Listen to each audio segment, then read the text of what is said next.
Scale যখন আসবে না তখন হচ্ছে একটি বিষয় নিয়ে খুব আলোচনা হচ্ছে যে পে স্কেলের বদলে তাহলে হচ্ছে সরকারি 15 লাখ সরকারি কর্মকর্তা কর্মচারী কি পেতে যাচ্ছে।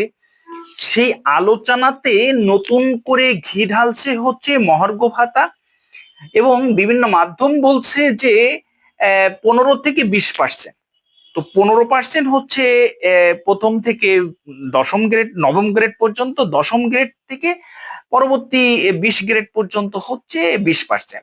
এখন খুব যুক্তিসঙ্গত কথা হচ্ছে যে তাহলে মহার্ঘ ভাতা যদি বাস্তবায়ন হয় তাহলে সেক্ষেত্রে হচ্ছে আপনার চলমান যে বিশেষ ভাতা, বিশেষ প্রণোদনা, এটির কি হবে? এই প্রণোদনা সেক্ষেত্রে কিন্তু মাইনাস হবে। অর্থাৎ যদি বেড়েও থাকে মহার্ঘ ভাতা, অর্থাৎ সরকারি কর্মকর্তা কর্মচারীদের আরো 5% হচ্ছে অ্যাড হবে, বেসিকের 5% বিশেষ ভাতা হিসাবে পাবে।